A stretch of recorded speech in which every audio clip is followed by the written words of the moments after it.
If it is true that your success does not just depend the dynamics of the manifestation, now is God in partnership to men to make it happen, and these men are currently distracted pursuing their own destinies, then what do you think will make those men to leave whatever it is and then turn to you and give you dedicated investment of their time, dedicated investment of their resources, dedicated investment of their energy, allow you to climb and leverage upon them?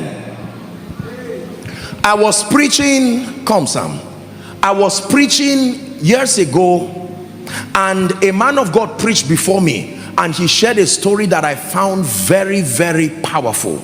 Pay attention to the story. This is what he said: that there was a senior advocate, I think in this country or so, or around the world, very senior legal practitioner, very wealthy, very successful, influential, one whose name is a key. You know, names can be two things: keys or padlocks. But this one, his name is a key. And there was this young lawyer who had tried to set up his firm. It failed. Very sincere, smart gentleman. Watch this. And he was really frustrated, and he went to God in prayer and said, Lord, change my life. Things have to change. And every time he would stand, he would see some of these top clients, institutions running around to talk to that senior advocate, to help them, you know, in all kinds of legal services. And these people would be bidding for millions of dollars. And that gentleman felt life was so unfair. I'm just looking for a fraction of this thing. Look what they want to give this man, and he's leaving them. And what kind of thing is this? When God wanted to help that gentleman, this is what happened. In the presence, I think they were at a conference, and there were several people, businessmen, billionaires, other lawyers, the captains of industry. And this young man came and cried and said, sir, please help me. Please change my life. And the man said, okay, I will help you. And he said, follow me. And he came out of the veranda, and everybody was looking at him. Oh, this is that our senior advocate. What is he doing with this guy? Then he began to talk with him. So how are you? How is your wife? I said, sir, that's not the issue. He said, just talk to me. And they were walking together. How are you? Are you eating well? Are you taking care? And he was angry. He was saying, sir, the issue is that I'm hungry. And the man said he walked with him. And when he walked with him, he got into his office and said, if you still fail, don't come to my office again. Listen. Do you know what he was doing? People were saying, who is this man?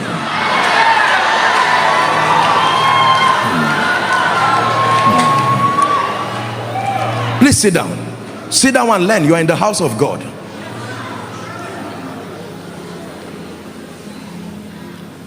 The gentleman came out, true story. He was about to look for a bike to go home, and someone stopped him and said, sorry, I saw you with this man. Listen, he did not even ask him if he was ill. He said, sorry, we've been trying to get him to negotiate a deal for us, but our rate, can we work with you? And he mentioned a rate that was a breakthrough, and the gentleman was wise to compose himself.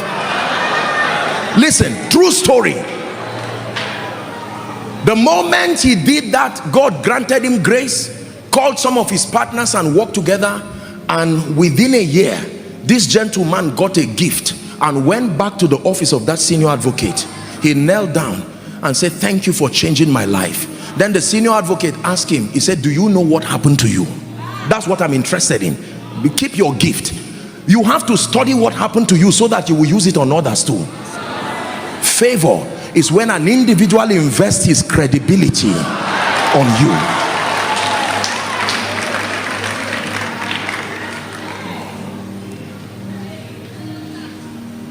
Listen carefully. Who likes you in this kingdom matters. For many of us, we live in a world where the only thing we know is money. Once money is not in front of you, you don't care about any other thing again. If they keep money and they keep men, you will carry money and it will finish and you will go back to square one.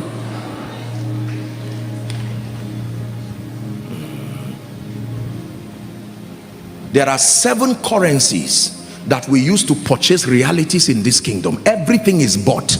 There are 7 currencies. The least of them is money. I pray for you, Koinonia, from the depth of my heart. May you never be so poor that the only thing you have is money.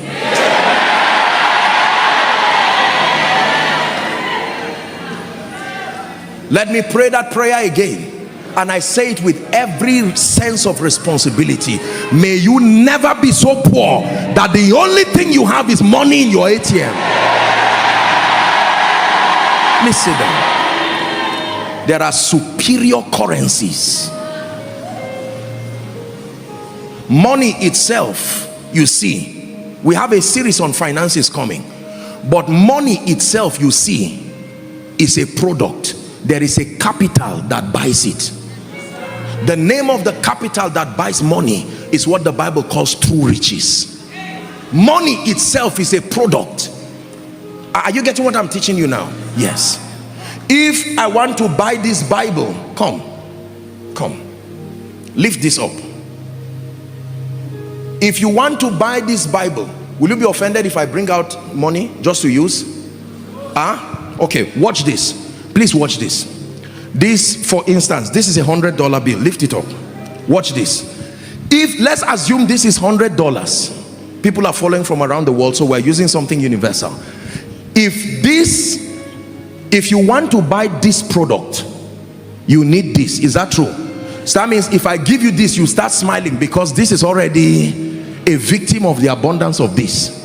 But if you want to buy this, what do you use? Because this is also a product. What do you use to buy this? Money buys this. But what if it is money you want to buy itself? What do you use to buy it? The one who is wealthy is not the one who has this. The one who is wealthy is one who has the capital that buys this. I've made up my mind to go God's way for the rest of my life. I've made up my mind. You know, many people believe that preachers are unintelligent people, and when it has to do with salvation alone, that they have something to say. When it has to do with the matters that help people to excel and live a victorious Christian life while serving the purposes of the kingdom with dignity and honor, most people believe the house of God is not the go-to place. It's a wrong narrative, and I hope that by these meetings God is using it to, he's changing our minds. The church is not a nuisance to civilization. Please understand this. Not every man of God is moving around trying to look for money and manipulate people. There are people who fear God sincerely and intend to be contributors to nation building. Are you learning? Thank you. Thank you. Now listen, pay attention. Favor.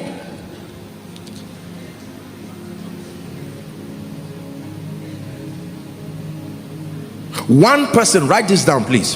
One person can be used by God to open 100 doors of opportunity for you. One man can be used by God. Remember, God has to be in the equation. One man can be used by God to open more than 100 doors of opportunity for you.